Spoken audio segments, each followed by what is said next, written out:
Hindi uni ng ibon ang gumising sa baryo ng Aguas Claras. Isang sigaw. Isang sigaw na punit sa takot at hindi makapaniwalang pangingilabot. Si Mang Celo, isa sa mga pinakamatandang magsasaka sa tubuhan, ang may-ari ng sigaw na iyon. Nakatayo siya sa gilid ng kanyang pataniman kung saan ang luntiang mga tubo ay tila pader na nagtatago sa anumang nasa kabila, ngunit sa umagang iyon, ang pader na iyon ay nabahiran ng pula. Nakatimbuang ang kanyang kalabaw, si Kampeon. Nakasama na niya sa pag-aararo sa loob ng 20 taon. Ngunit hindi ito basta patay. Lapnos ang balat nito. Gutay-gutay na tila pinagpiestahan ng isang kawan ng demonyo.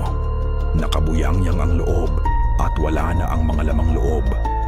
Ang natira na lang ay isang malaking butas na nilalangaw na, at ang amoy ng nabubulok na laman at dugo ay masangsang sa malamig na hangin ng umaga.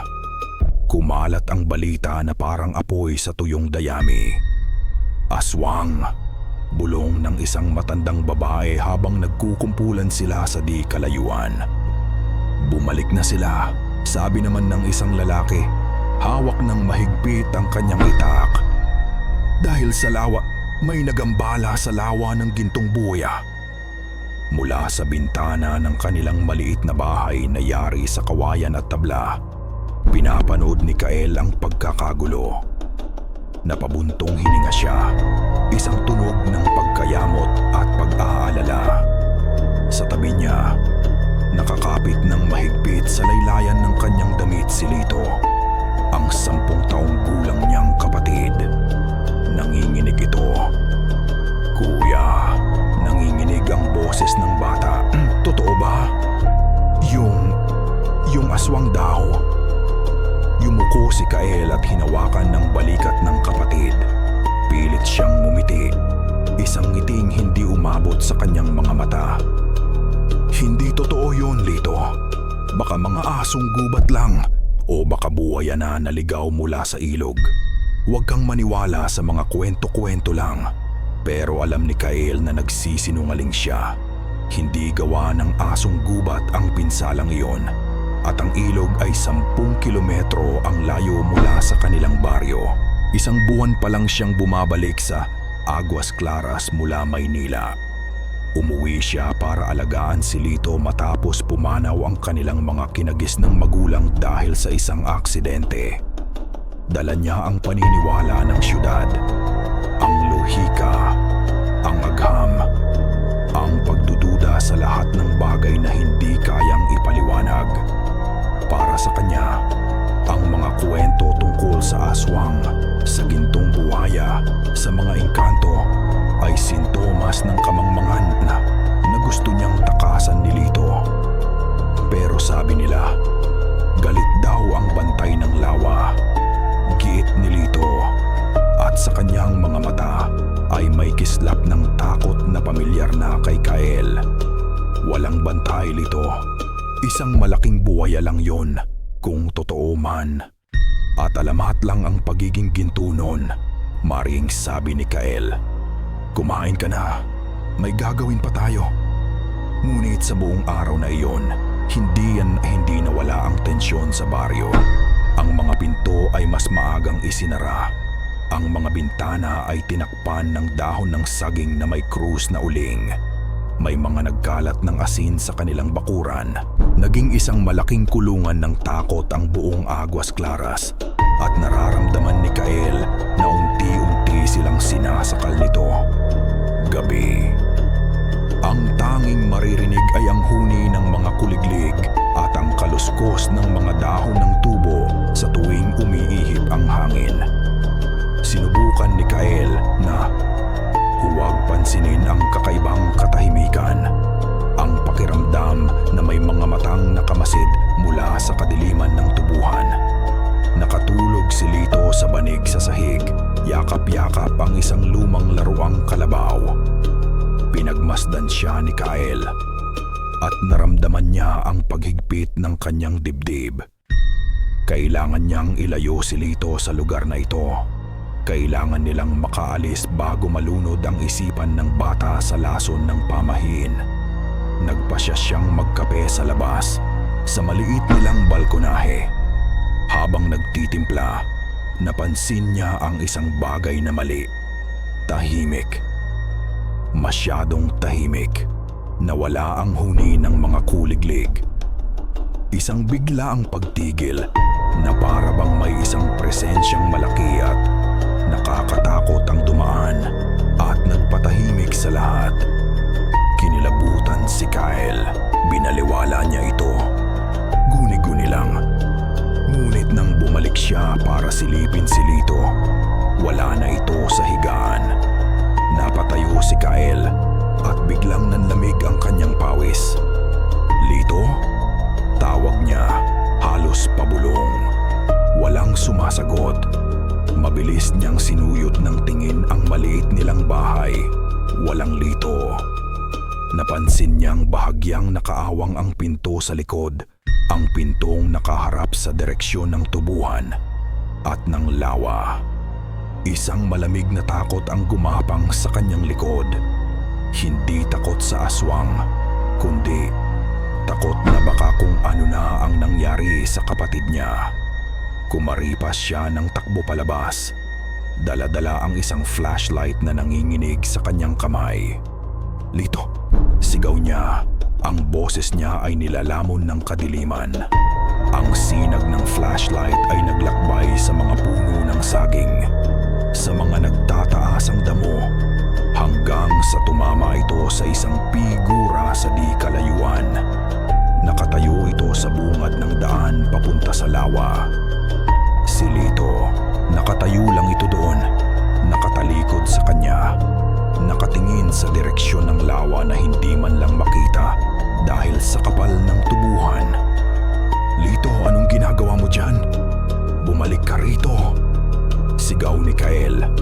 Pinaghalong galit at ginhawa ang nararamdaman. Hindi lumingon si Lito. Dahan-dahan itong nagsimulang maglakad. Isang lakad na walang buhay, na para bang may humihila sa kanya gamit ang isang hindi nakikitang tali. Lito, tumakbo si Kyle. Bawat hakbang niya ay parang ang bigat. Ang hangin ay tila naging malagkit. Naririnig niya ang pagtibok ng sarili niyang puso sa kanyang mga tainga. Habang papalapit siya, papapipit siya, mas lalo niyang nararamdaman ang kakaibang aura na nagmumula sa lawa. Isang lamig, isang bigat, isang pangaakit na hindi niya maintindihan. Nang maabutan niya ang kapatid, hinawakan niya ito sa balikat at pilit na iniharap. Ano bang problema mo? Sabi ko, huwag kang pupunta rito. Blanko ang mga mata ni Lito. Nakatitig ito sa kawalan. Tumatayo ang balahibo ni Kyle. Para siyang nagsasalita sa isang manika. Dahan-dahan, itinaas ni Lito ang kanyang kamay at itinuro ang isang bagay sa unahan nila.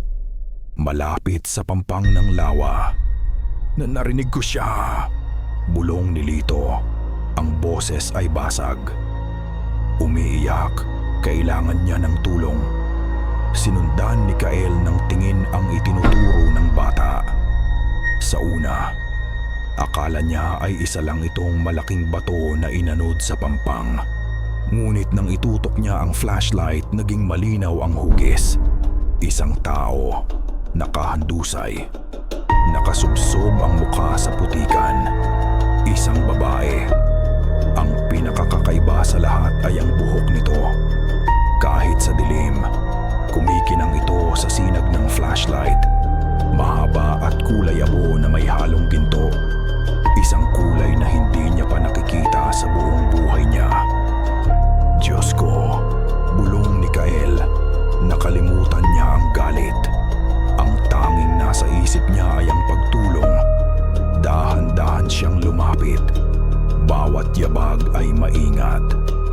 Miss, ayos ka lang. Isito eh. Tanong niya habang papalapit. Walang galaw. Nang nasa tabi na siya nito, maingat niya itong iniharap. Bata pa ang babae. Marahil ay kaedad niya lang. Maputla ang balat. Halos parang porselana sa ilalim ng liwanag ng buwan. Kahit may putik sa muka, bakas ang isang gandang hindi pangkaraniwan. Hinawakan ni Kael ang leeg nito para tingnan kung may pulso. Meron. Mahina pero tumitibok. Nakahinga siya ng maluwag. "Lito, tulungan mo ko." Hindi niya natapos ang sasabihin. Sa isang iglap, dumilat ang babae. Walang puti sa kanyang mga mata. Ang naroon lang ay isang kulay na naninilaw at malabo. Parang tubig putik ng lawa na nabahiran ng ginto. Isang pares ng matang walang buhay, ngunit nakatitig ng diretso sa kaluluwa ni Kael.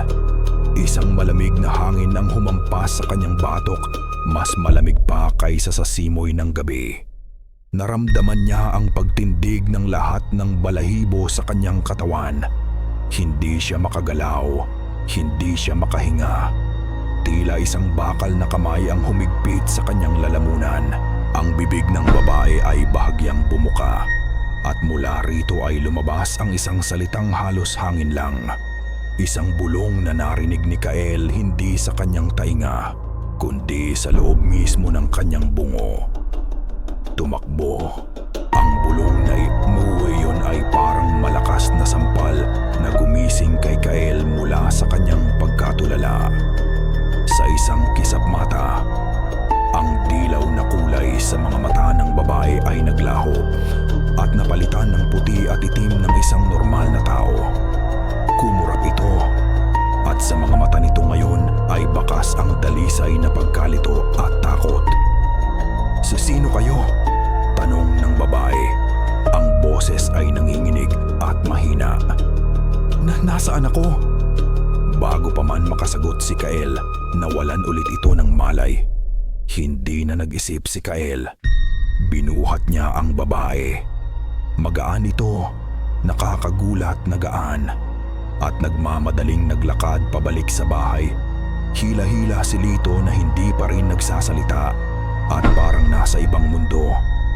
Inihiga niya ang babae sa papag, angkay sa isang kama sa bahay na inilaan niya para kay Lito. Kumuha siya ng basahan at tubig at maingat na pinunasan ang putik sa muka at mga braso nito. Sa paglinis ng kanyang anyo, mas lalong lumitaw ang kakaibang ganda nito. Ngunit kasabay nito, lumitaw din ang mga gasgas at galos, patunay na dumaan ito sa isang matinding paghihirap. Sino siya? At paano siya napunta sa pampang ng lawa ng gintong buwaya? Isang lugar na iniiwasan ng lahat. Hindi na nakatulog si Kael ng gabing iyon. Bawat kaluskos sa labas, bawat alulong ng aso sa di kalayuan ay nagpapatindig sa kanyang mga balahibo. Umupo siya sa isang silya sa tabi ng papag. Binabantayan ang babae at si Lito na natutulog na sa banig. Ang mukha ay nababahiran pa rin ng takot. Kinaumagahan, tila ba ang araw ay nag-atubiling sumikat sa Aguas Claras. Dala ng liwanag ang balita tungkol sa babaeng natagpuan ni Kael. Bago pa man tumilaok ang mga manok, may mga anino nang nag-uusyoso sa labas ng kanilang bakuran, nagbubulungan, nagpapasa ng mga kwentong pinalaki at binago na sa bawat bibig na dinadaanan. Nagising ang babae kasabay ng pagmulat ni Lito. Nagkatitigan silang dalawa at sa isang sandaling iyon, tila may isang hindi nakikitang ugnayan ang nabuo sa pagitan nila. Isang pagkakaintindihan na hindi nangailangan ng salita. "Ayos ka na ba?" Malumanay na tanong ni Kael sa babae. Inabutan ito ng isang basong tubig. Tumango ang babae, ngunit ang mga mata ay puno ng pagkalito. Hindi ko maalala. Wala akong maalala. Kahit ang pangalan ko. Ang boses niya ay malambing, ngunit may kalakip na pait ng kawalan. Napabuntong hininga si Kael. Ito ang kinatatakutan niya. "Wala ka bang kahit anong palatandaan?" isang pangalan, isang lugar. Umiling lang ang babae. At isang butil ng luha ang pumatak mula sa kanyang mata. Dahil sa itsura nitong tila isang nawawalang kaluluwa, isang pangalan ang pumasok sa isip ni Kyle. Diwa, sabi niya. Tatawagin muna kitang Diwa.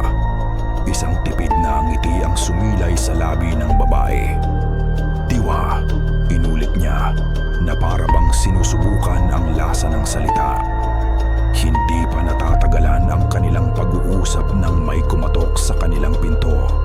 Isang katok na magalang ngunit may bigat. Isang katok na nagpapahiwatig ng kapangyarihan. Nang buksan ni Kyle ang pinto, tumambad sa kanya ang dalawang figura na kilala ng buong baryo. Si Don Mateo ang may-ari ng pinakamalaking tubuhan, nakasuot ng plantsadong puting polo at khaki na pantalon. Ang kanyang buhok ay may mga uban na, ngunit ang tindig ay diretso.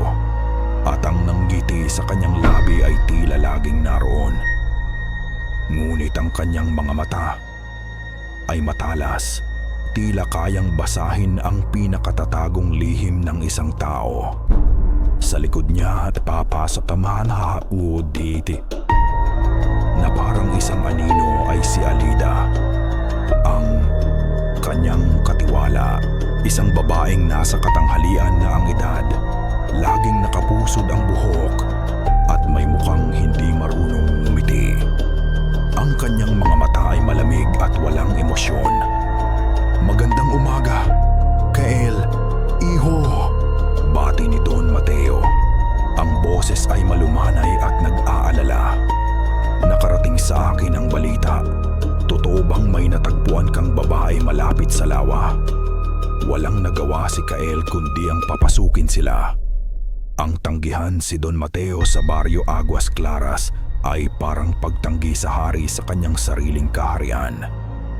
Pumasok ang dalawa at agad na napako ang kanilang mga tingin kay Diwa na nakaupo sa papag.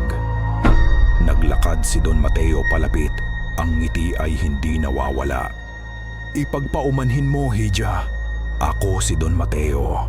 Pagpapakilala niya. Ikaw ba ay maayos lang? May masakit ba sa iyo? Umiling lang si Diwa. Tila natatakot sa presensya ng Don. Natagpuanan siya ni Kael kagabi sa Pampang. Patuloy ni Don Mateo. Ngayon ay bumaling kay Kael. Sa mismong pampang ng lawa ng Gintong Buwaya. Isang mapanganib na lugar, iho. Alam mo naman ang mga kwento. Aksidente lang po ang lahat. Mabilis na sagot ni Kael. Hinatid ko lang po siya rito para tulungan. Ngumiti si Don Mateo. Isang ngiting hindi umabot sa kanyang mga mata. Isang mabuting kalooban.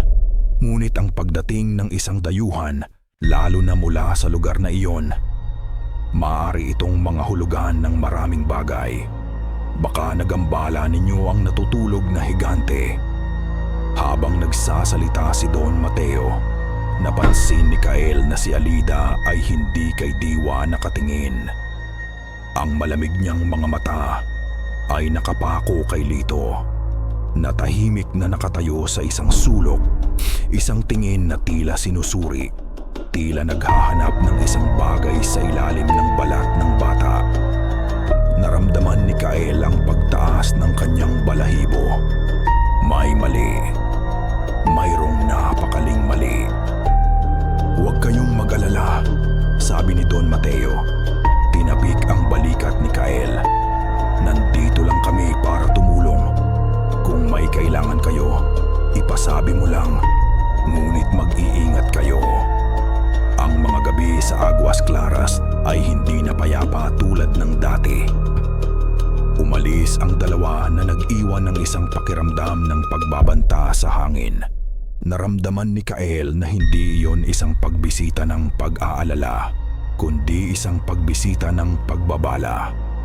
O marahil isang pag-inspeksyon. Lumipas ang araw na iyon na may dalang bigat. Nang gumabi, mas maaga silang nagsara ng pinto at mga bintana. Sinubukan ni Kael na maging normal ang lahat para kay Lito at Diwa. Ngunit hindi niya maalis sa isip ang tingin ni Alida at ang mga salita ni Don Mateo. Hating gabi. Mahimbing nang natutulog si Lito at Diwa. Si Kael naman ay hindi mapakali. Tumayo siya para uminom ng tubig nang marinig niya ito. Isang tunog ng pagkaskas sa kanilang bubong na yero. Krrrsk, krrrsk. Mahina sa simula, ngunit papalakas. Tila mga kuko, mahahaba at matutulis na kuko na kumakaskas sa metal. Nanigas si Kael sa kanyang kinatatayuan. Ang baso ay halos mabitawan. Pusa lang siguro, sabi niya sa sarili. O isang malaking ibon. Ngunit ang tunog ay hindi tunog ng hayop na kilala niya. May talino sa bawat kaskas, may direksyon. Tila may isang bagay na gumagapang, hinahanap ang pinakamahinang bahagi ng bubong. Dahan-dahan, lumapit si Kael sa bintanang yari sa kapis. Ang puso niya ay dumadagundong sa kanyang dibdib. Ang tunog sa bubong ay tumigil. Napalitan ito ng isang nakakabinging katahimikan. Pinigil ni Kael ang kanyang hininga. Dahan-dahan niyang itinulak ang isang maliit na piraso ng kapis, sapat lang para makasilip ang isang mata. Ang buwan ay maliwanag, nagbibigay ng maputlang liwanag sa kanilang bakuran at sa mga puno sa paligid. Sa una ay wala siyang nakita. Puno o damo, ang pader na kawayan ng kanilang kapitbahay. Guni-guni ko lang, naisip niya, at akmang isasara na ang bintana. Ngunit biglang may gumalaw. Sa malaking puno ng akasya na nakatayo sa gilid ng kanilang bakuran, isang bagay ang umakyat mula sa likod ng makapal na puno. Hindi ito tao. Hindi rin ito hayop. Ito ay isang anino na may anyong tao. Payat, balingkinitan, at hindi kapani-paniwalang tangkad. Ang mga braso at binti nito ay mahahaba at tila nababali sa mga anggulong hindi natural. Gumapang ito pataas sa puno gamit ang mga kamay at paa na may mahahabang kuko na kumikinang sa liwanag ng buwan. Napatakip si Kael sa kanyang bibig upang pigilan ang isang sigaw. Ang nilalang ay huminto sa isang makapal na sanga. Isang sanga na direktang nakatutok sa bintana ng silid kung saan natutulog si Lito. At dahan-dahan, itinaas nito ang kanyang ulo. Ang mukha nito ay nasa anino, ngunit dalawang bagay ang malinaw na malinaw sa liwanag ng buwan. Dalawang mata. Dalawang bilog na nagbabaga, nagniningas sa isang uhaw na kulay pula. At ang mga matang iyon ay hindi nakatingin sa puno, o sa bubong, o sa kawalan. Ang mga iyon ay nakatitig ng diretsyo sa bintana ng kwarto ni Lito. Hindi na nakatulog si Kael.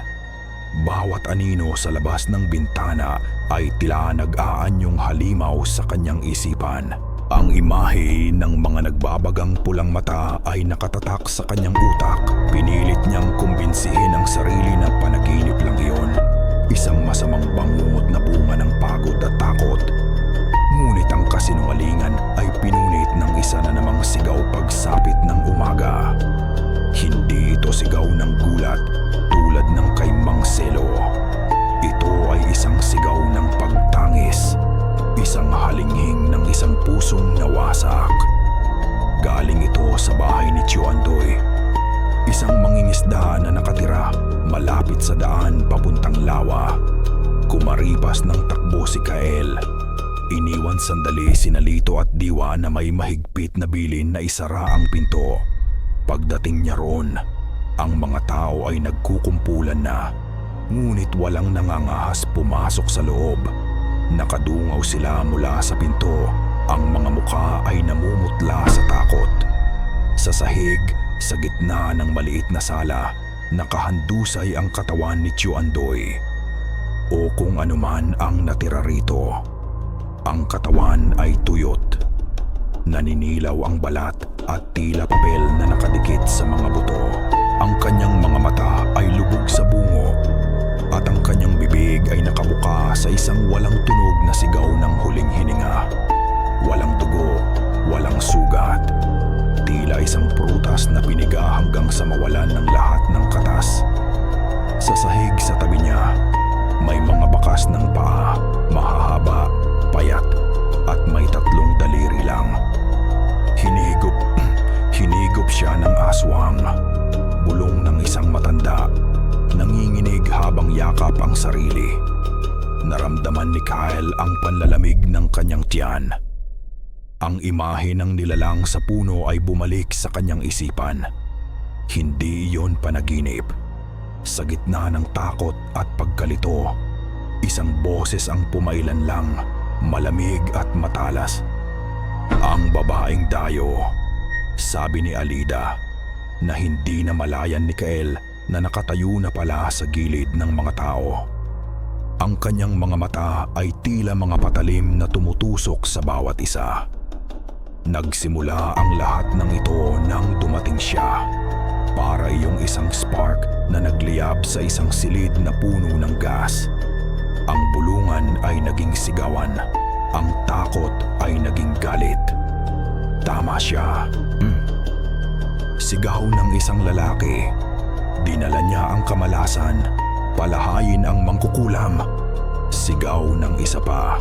Biglang, ang atensyon ng lahat ay nabaling sa iisang direksyon. Sa bahay ni Kyle. Nagsimula silang maglakad, unay dahan-dahan, pagkatapos ay papalakas. Isang nagnginggit-ngit na damdong na may dalang mga sulo at itak, kahit nakatanghalian pa lang. Napatakbo pabalik si Kael, ang puso niya ay tila gustong kumawala sa kanyang dibdib. Lito, Diwa, isara ninyo ang lahat ng bintana. Harangan ang pinto. Pagpasok niya, itinulak niya ang isang mabigat na aparador para harangan ang pinto. Nanginginig sa takot, si Lito ay umiiyak sa isang sulok habang si Diwa naman, kahit namumutla buwad-ulit, ay nakatayo sa harap ng bata na para bang isang panangga. Sa labas, ang mga sigaw ay mas malinaw na ngayon. Ilabas ang babae, salot, blood. Isang malaking bato ang tumama sa kanilang dingding na kawayan. Sumunod ang isa pa. At isa pa. Ang kanilang munting bahay ay kinukuyog. Niyakap ni Kael ang dalawa. Sinisikap na protektahan sila mula sa galit na hindi nila maintindihan. Alam niyang anumang oras ay masisira ang pinto at dudumugin sila. Ito na ang katapusan. Ngunit biglang, isang malakas na boses ang pumigil sa lahat. Tumigil! Ang boses ni Don Mateo. Ang pagbabato at pagsisigaw ay huminto. Narinig ni Kael ang mga yabag ng Don habang papalapit ito sa kanilang pinto. Kael, iho, buksan mo ang pinto, sabi ni Don Mateo. Ang boses ay kalmado ngunit may bigat ng awtoridad. Hindi ka nila sasaktan. Ako ang bahala. Nag-aalangan, ngunit alam na wala na siyang pagpipilian. Dahan-dahang inalis ni Kael ang aparador at binuksan ang pinto. Nakatayo si Don Mateo sa harap ng nagkakagulong mga tao. Ang kanyang mga kamay ay nakataas. Sa isang tingin lang niya, ang galit ng mga tao ay napalitan ng paggalang at takot. Hinarap niya ang lahat. Naiintindihan ko ang inyong galit. Naiintindihan ko ang inyong takot. Nagsimula siya. Ang boses ay umaaling-aungaw sa buong lugar. Isang halimaw ang nasa ating paligid. Isang demonyo na kumitil sa buhay ng isa sa atin. Sumang-ayon ang mga tao. Ang mga itak ay muling itinaas. Ngunit, patuloy ni Don Mateo, ang babaeng ito ay hindi ang kalaban. Siya ay isang biktima, isang tanda. Ang pagdating niya mula sa lawa ng gintong buwaya ay gumising sa tunay na dahilan ng ating kasawian. Itinuro niya ang direksyon ng lawa, ang gintong buwaya, ang matandang nilalang na iyon. Ang kanyang pagkagambala ay nagpakawala sa mga aswang na matagal nang nagugutom. Siya ang ugat ng lahat ng ito. Isang malalim na bulungan ang kumalat sa mga tao. At alam nating lahat ang sinasabi ng alamat. Sigaw ni Don Mateo. Ang kanyang boses ay puno ng pananalig. Nasa gintong buwaya ang isang mutya. Isang perlas na may kapangyarihang magtaboy sa lahat ng uri ng kasamaan. Kailangan nating kunin ang mutyang iyon. Kailangan nating patayin ang halimaw sa lawa para mailigtas ang ating baryo. Ang takot ng mga tao ay napalitan ng determinasyon. Ang kanilang galit ay mayroon ng malinaw na target. Hindi na si Diwa, kundi ang gintong buwaya. Maghanda kayo, utos ni Don Mateo. Mamayang gabi, susugurin natin ang lawa. Papaslangin natin ang bantay at kukunin natin ang para sa atin. Nagsigawan ang mga tao sa pagsang-ayon at dahan-dahang nag-alisan, puno ng isang bagong layunin. Naiwan si Kael sa kanyang pintuan, nanlalamig. Habang pinagmamasdan ang pag-alis ng mga taong kanina lang ay gusto siyang patayin. Ngumiti si Don Mateo sa kanya. Huwag kang mag-alala, iho. Ligtas na kayo. Ngunit para sa kapakanan ng lahat, mas mabuting manatili muna kayo sa inyong bahay. Tumalikod na ito at umalis, kasama si Alida na nag-iwan ng isang huling, malamig na tingin. Isinara ni Kael ang pinto. Ang kanyang likod ay napasandal dito. Hindi siya nakaramdam ng ginhawa. Nakaramdam siya ng pagkakakulong. Ang buong baryo ay nasa panig na ni Don Mateo. Sila, sa kabilang dako ay mga bilanggo sa sarili nilang tahanan. Nang gabing iyon, habang ang baryo ay abala sa paghahanda para sa kanilang pag-atake sa lawa, isang anino ang lumitaw sa likod bahay ni Kael. Isang anino na gumagalaw ng walang tunog. Si Lola Tasing, ang matandang itinuturing na baliw ng lahat. Ang kanyang buhok ay magulo, ang damit ay punit-punit, at ang mga mata ay may kakaibang kislap, hindi kumatok. Sumulpot na lang siya na parang kabute. Napaatras si Kael sa gulat. Iniabot ni Lola Tasing ang isang maliit na bagay ay biyamam sa nanginginig na kamay ni Kael. Isa itong kwintas na gawa sa pinatuyong mga ugat. May isang itim na batong nakasabit sa gitna. Para sa proteksyon. Bulong ng matanda. Ang boses ay garalgal na parang tuyong dahon. Marami ang nagpapanggap. Marami ang nagsisinungaling. Tinitigan niya si Kael ng diretso sa mata. Ang kislap ng kabaliwan ay nawala sa isang saglit at napalitan ng isang seryosong babala. Makinig kang mabuti, bata-bata, sabi niya. Ang kanyang hininga ay amoy lupa at mga dahon. Hindi ang buwaya ang kalaban. Lumapit pa siya, halos idikit ang kanyang bibig sa tainga ni Kael. Ang lobo ay nasa loob ng koral. Para kay Lito, ang mundo ay naging isang lugar ng mga bulong at anino. Mula nang dumating si Diwa, tila may isang pinto sa kanyang isipan na bumukas. Isang pinto patungo sa isang lugar na parehong nakakatakot at pamilyar. Hindi na niya kailangan ang mga kwento ng matatanda para matakot sa aswang. Nakikita niya sila. Hindi sa kanilang anyong halimaw, kundi sa mga mata ng mga taong nakakasalubong niya. Nakikita niya ang kakaibang kislap sa mata ng tindera sa palengke. Ang masyadong malapad na ngiti ng magsasakang laging nakatingin sa kanilang bahay. Nararamdaman niya ang kanilang pagkagutom. Isang gutom na hindi para sa pagkain. Ngunit ang pinakamatindi sa lahat ay ang mga tinig. Nagsimula ito sa tubig. Tuwing bubuksan niya ang gripo, kasabay ng agos ng tubig ay may maririnig siyang mga bulong. Mahihina, parang mga alon sa dalampasigan. Hindi niya maintindihan ang mga salita, ngunit nararamdaman niya ang ibig sabihin ng mga iyon. Halika, bumalik ka. Narito ang iyong lugar, minsan. Habang nakatingin sa isang balde ng tubig ulan, ang ibabaw nito ay hindi ang refleksyon ng langit ang ipinapakita, kundi isang madilim na kalaliman. At mula sa kalalimang iyon, may mga mukhang lumilitaw. Mga mukhang gawa sa tubig, malulungkot at sinauna. Tinatawag siya ng mga ito. Inaanyayahan siyang tumalon. Si Kuya Kael niya ay laging galit. Tigilan mo yan, Lito. Tubig lang yan. Lagi nitong sinasabi. Pero hindi alam ni Kuya Kael. Hindi niya naririnig. Hindi niya nakikita. Tanging si Diwa lang ang nakakaintindi. Hindi sila gaanong nag-uusap gamit ang bibig. Ang kanilang pag-uusap ay nangyayari sa pamamagitan ng mga tingin. Kapag nagkakatitigan sila, tila may isang ilog ng mga alaala at damdamin na dumadaloy sa pagitan nila. Nakikita ni Lito sa mga mata ni Diwa ang lungkot ng pag-iisa, ang takot sa hindi malamang nakaraan, mga damdaming katulad ng sa kanya.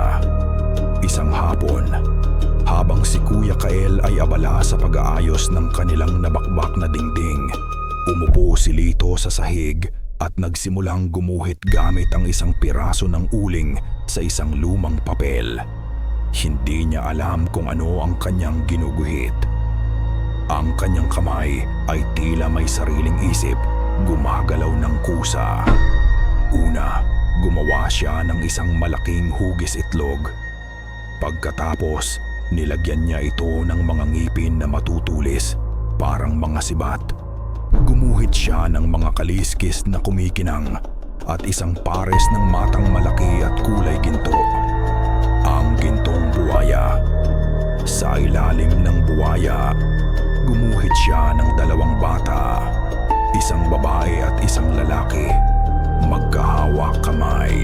Sila ay nasa loob ng isang bilog na liwanag, tila pinoprotektahan. At sa paligid nila, sa kadiliman, gumuhit siya ng mga nilalang. Mga nilalang na may anyong tao ngunit may pakpak ng paniki, mga matang pula, at mga dila na mahahaba at tila ahas. Sinusubukan nilang pasukin ang bilog ng liwanag, ngunit hindi sila makalapit. Tila sila nasusunog sa liwanag na nagmumula sa dalawang bata. Lito, ano yung ginuguhit mo? Napalingon si Lito. Nakatayo si Diwa sa likuran niya, nakatingin sa papel.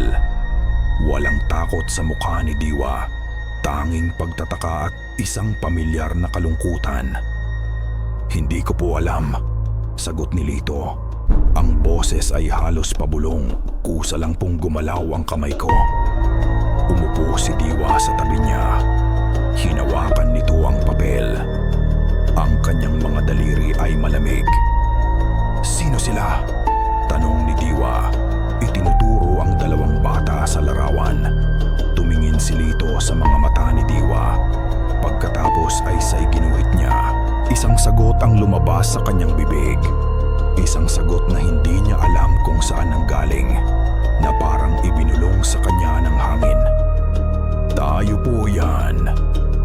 Isang butil ng luha ang pumatak mula sa mata ni Diwa at tumulo sa papel. Binabasa ang imahe ng batang babae. Hindi siya nagsalita. Niyakap na lang niya si Lito ng mahigpit. Sa yakap na iyon, naramdaman ni Lito ang isang kapayapaan na matagal na niyang hindi nararamdaman. Isang pakiramdam ng pagiging buo. Kinahapunan, habang nag-iigib ng tubig si Kyle sa poso sa kanilang likod bahay, naglaro si Lito ng mag-isa sa ilalim ng puno ng aratiles. Kinuha niya ang kanyang lumang laruang bangkang papel at inilagay ito sa isang palangga ng puno ng tubig.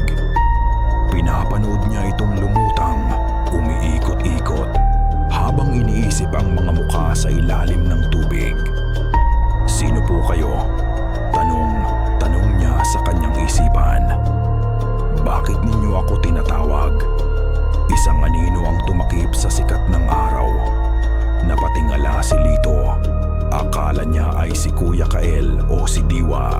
Ngunit si Alida pala ang nakatayo roon, sa labas lang ng kanilang bakod na kawayan. Hindi alam ni Lito kung gaano na siya katagal doon nakatayo, nakamasid. Walang emosyon ang mukha ni Alida, ngunit ang kanyang mga mata ay matalim, tila sinusuri ang bawat galaw niya. "Nag-iisa ka, bata?"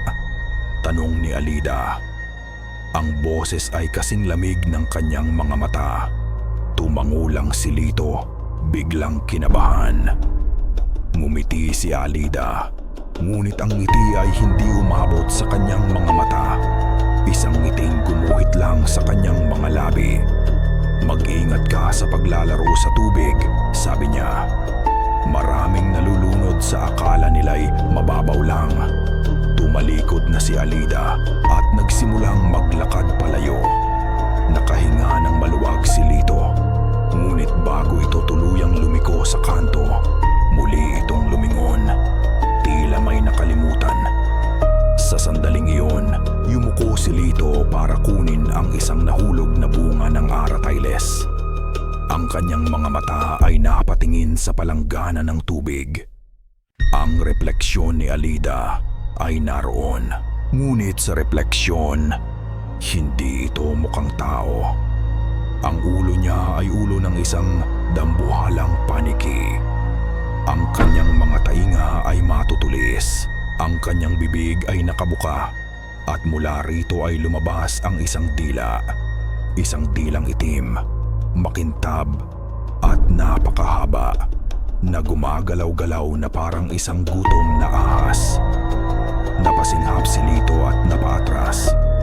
Nang muli siyang tumingin sa kinaroroonan ni Alida, wala na ito. Nabitawan niya ang bunga ng aratiles. Nanginginig, dahan-dahan siyang lumayo sa palanggana na parabang ang tubig doon ay kumukulong asido. Hindi na niya muling tiningnan ang refleksyon. Takot sa kung ano pa ang maaari niyang makita sa ilalim ng payapang tubig.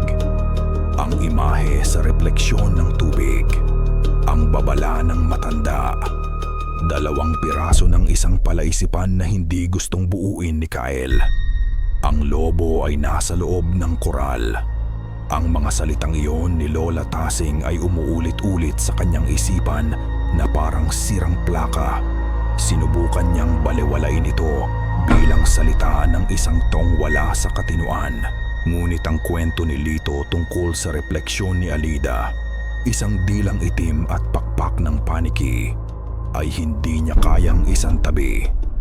Nag-uugnay ang dalawa. Tila 2 daliri na nakaturo sa iisang direksyon.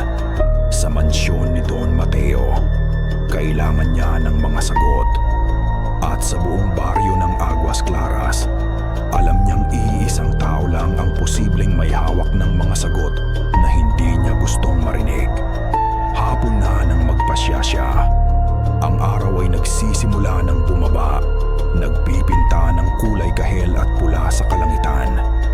Nagpaalam siya kay Diwa na magbabantay muna siya sa labas at sinigurong mahimbing na natutulog si Lito. Pagkatapos, dala ang isang flashlight kahit hindi pa madilim. Tinahak niya ang landas na iniiwasan ng lahat. Ang landas papunta sa dulo ng baryo, kung saan nakatirik ang maliit na kubo ni Lola Tasing. Habang papalayo siya sa kabahayan, ang pamilyar na tanawin ng mga tubuhan ay napapalitan ng isang masukal na gubat. Ang mga puno ay naglalakihan at ang mga sangay, tila mga butuhang kamay na nagsasalabid sa itaas, nilalamon ang natitirang liwanag ng araw. Ang hangin ay nanlamig at naging malagkit. Bawat kaluskos ng tuyong dahon sa kanyang paanan, bawat huni ng hindi kilalang kulisap ay nagpapatindig sa kanyang balahibo. Ito ang unang beses na naramdaman niya ang takot na laging ikinukwento ng mga taga-baryo.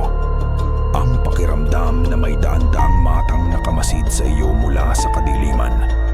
Ang kubo ni Lola Tasing ay tila isang malaking pugad na itinayo sa paanan ng isang dambuhalang puno ng balete. Gawa ito sa mga pinagtagpi-tagping sanga, kawayan at mga dahon ng anahaw. Nakasabit sa may pintuan nito ang mga bungkos ng halamang gamot, mga buto ng hayop, at mga itim na tela na sumasayaw sa hangin. Nag-atubili si Kael. Isang bahagi ng kanyang isipan ay sumisigaw na bumalik na siya, na isa itong kabaliwan. Ngunit ang alaala ng mga pulang mata sa puno at ang takot sa mukha ni Lito ay nagtulak sa kanya pasulong. Kumatok siya. Walang sumagot. Lola Tasing? Tawag niya. Kael po ito. Isang kaluskos ang narinig niya mula sa loob at dahan-dahang bumukas ang pinto. Tumambad sa kanya ang isang madilim na silid na amoy pinatuyong dahon, bulaklak at lupa. Sa gitna, sa isang mababang upuan, nakaupo si Lola Tasing, naghihimay ng mga ugat. Alam kong darating ka, sabi ng matanda, hindi man lang tumitingin sa kanya. Ang boses nito ay kalmado, malayo sa garalgal na boses na narinig niya kagabi. Ang kislap ng kabaliwan sa kanyang mga mata ay napalitan ng isang malalim at sinaunang talino. Kailangan ko pong malaman. Ano po ang ibig ninyong sabihin? Tanong ni Kael. Humakbang papasok. Itinigil ni Lola Tasing ang kanyang ginagawa at tinitigan siya. Isang titig na tila tumatagos sa kanyang bungo. Ang kasaysayan ay inuulit ang sarili. Bata, ang Aguas Claras ay itinayo sa dugo at kasinungalingan. Tumayo ang matanda at lumapit sa isang sulok kung saan nakasabit ang isang lumang bayong. May kinuha siya mula roon. Matagal na panahon na ang nakalipas. Pagsisimula niya, ang lawa ay sagrado.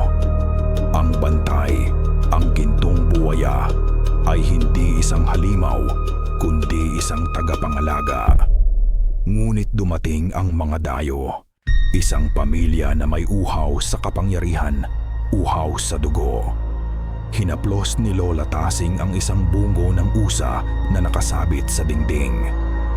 Sinubukan nilang kunin ang mutya, ang puso ng lawa, ngunit nabigo sila. Isinumpa sila ng lawa. Ang kanilang dugo ay nilason, ginawang marumi. Mula noon, ang kanilang lahi ay kailangang uminom ng dugo at kumain ng laman ng tao upang mabuhay, habang nagpapanggap na mga tupa sa araw. Nanlamig ang buong katawan ni Kael. Sino po sila? Ang mga taksil, bulong ng matanda. Ang mga nagpapakain sa takot ng mga tao. Ang mga nagtuturo sa iba para pagtakpan ang sarili nilang kasalanan. Lumapit ito kay Kael at ang mga mata nito'y nag-aapoy. Huwag kang magtitiwala sa nakaputi, Kael. Ang pinakamaputing damit ang pinakamadaling pagtaguan ng itim na kaluluwa. Don Mateo. Laging nakaputi si Don Mateo. Kinuha ni Lola Tasing ang kamay ni Kael at ipinatong dito ang isang maliit na botelya na may lamang langis ng niyog. Sa loob nito ay may lumulutang na 3 maliliit na ugat. Ito ay lana, sabi niya. Pinaghalong langis at dasal. Ipahid mo ito sa noo ng bata at ng babae bago matulog. At magtira ka para sa iyong sarili. Hinigpitan niya ang pagkakahawak sa kamay ni Kael. Kapag ang masama ay nasa malapit, ang langis na ito ay kukuluan. Ito ang magiging mata mo sa dilim. Nanginginig na tinanggap ni Kael ang botelya. Salamat po. Umalis ka na, sabi ng matanda, muling bumabalik sa pagiging malayo. Malapit nang lumubog ang araw, at sa dilim, mas matapang ang mga mangangaso. Mabilis na naglakad pabalik si Kael. Ang isip ay gulong-gulo. Lobo. Nakaputi. Uhaw sa dugo. Ang lahat ay nagtuturo kay Don Mateo. Ngunit paano? Ang taong iginagalang ng buong baryo. Malapit na siya sa kabahayan nang mapadaan siya sa isang malaking bodega sa gilid ng tubuhan, ang bodega ni Don Mateo. Madilim na ito at sarado, ngunit sa isang siwang sa dingding na yari sa yero, may nakita siyang isang malamlam na liwanag. Isang ilaw mula sa kandila o gasera. Na curious, dahan-dahan siyang lumapit, maingat na huwag gumawa ng ingay. Idinikit niya ang kanyang tainga sa malamig na yero. Katahimikan. Akmang aalis na siya nang may marinig siyang tunog mula sa loob. Isang tunog na nagpatigil sa pagtibok ng kanyang puso. Crack. Ang tunog ng isang butong nababali. Sinundan ito ng isang tunog ng pagnguya. Isang basing tunog, malagkit, at napakapamilyar sa sinumang kumakain ng karne. Pagkatapos, isang boses na kilalang kilala niya. Isang mababang halakhak. Ang halakhak ni Don Mateo. Ang halakhak na iyon ay tumagos sa yero, bumaon sa tainga ni Kael, at nagpatigil sa pag-ikot ng kanyang mundo. Hindi iyon ang magalang na tawa ni Don Mateo na naririnig sa mga pagtitipon. Iyon ay isang tawang malagkit, isang tawang busog sa isang bagay na karumaldumal, isang puwersang hindi niya maintindihan, pag-uusisa, takot, o marahil ay isang hangarin na patunayang mali ang lahat ng kanyang hinala, ang nagtulak sa kanya na kumilos. Dahan-dahan gumapang siya palibot sa bodega. Hinahanap ang pinagmumulan ng liwanag. Nakita niya ito. Isang maliit na butas sa kalawanging yero. Marahil ay sinlaki lang ng barya. Sapat na para sa isang matang gustong manilip. Pinigil ni Kael ang kanyang hininga. Dahan-dahan niyang inilapit ang kanyang mukha sa malamig na metal at inilapat ang kanyang kanang mata sa butas. Ang nakita niya sa loob ay isang eksenang hango sa pinakamasamang bangungot. Ang bodega ay halos walang laman, maliban sa ilang sako ng abono na nakatambak sa isang sulok. Sa gitna, may isang nag-iisang bumbilya na nakabitin. Ang liwanag nito'y mahina at madilaw, nagbibigay buhay sa mga aninong sumasayaw sa dingding. At sa ilalim ng bumbilyang iyon, nakatayo sina Don Mateo at Alida. Nakatayo sila sa ibabaw ng isang katawan. Ang katawan ng isang lalaking hindi na makikilala. Ang damit ay gutay-gutay at puno ng dugo. Ang dibdib nito ay bukas. Ang mga tadyang ay parang mga sirang bakod na nakabuyangya. Ngunit hindi ang patay na katawan ang nagpatigil sa paghinga ni Kael. Sina Don Mateo at Alida, sila ay nagbabago. Ang balat sa mga braso ni Don Mateo ay tila natutunaw at pumuputok, at mula sa ilalim nito ay lumalabas ang isang balat na kulay abo at makintab. Ang kanyang mga kuko sa daliri ay humahaba, kumukurbang parang mga karit, itim at matutulis. Nang muli itong tumawa, ang bibig nito ay bumuka ng mas malapad kaysa sa normal, at nakita ni Kael ang mga gilagid nitong itim at mga ngiping tila patusok na mga bubog. Si Alida naman, nakatalikod mula sa kinatatayuan ni Kael, ngunit nakikita niya ang pagbabago sa likod nito. Isang umbok ang lumalabas sa kanyang likuran. Pinuputok ang tela ng kanyang bestida. Dahan-dahan, dalawang bagay ang lumabas mula roon. Dalawang malalapad na pakpak na katulad ng sa paniki, itim at balbon. Naramdaman ni Kael ang panginginig ng kanyang mga tuhod. Ang asido ay umakyat sa kanyang lalamunan. Gusto niyang sumigaw, tumakbo, ngunit ang kanyang katawan ay paralisado ng purong sindak.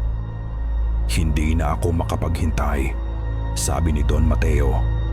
Ang boses ay hindi na malumanay, kundi garalgal at malalim. Hinila niya ang puso mula sa bukas na dibdib ng bangkay at kinagat ito na parang isang hinog na prutas. Tumulo ang itim na dugo sa kanyang baba. Ang dugo ng mga mortal na ito ay hindi na sapat. Lasang putik. Kailangan ko na ng tunay na kapangyarihan. Malapit na, mahal na Don, sagot ni Alida. Ang boses ay tila isang his. Sa kabilugan ng buwan, ang ritual ay handa na. Ang buong baryo ay nasa panig natin, naniniwala na ang buwaya ang kalaban. Magaling, sabi ni Don Mateo. Itinapon niya ang natirang piraso ng puso. Kapag nakuha na natin ang dalawang kaluluwa, ang dalawang kalahati ng mutya, hindi na natin kakailanganin ang ganitong klaseng pamumuhay. Ang sumpa ay mababali. Tayo ang magiging bagong bantay ng lawa. Walang hanggang kapangyarihan, walang hanggang buhay. Dalawang kalahati ng mutya. Isang malamig na realisasyon ang tumama kay Kael na parang malaking bato. Hindi isang perlas ang mutya. Hindi ito isang bagay.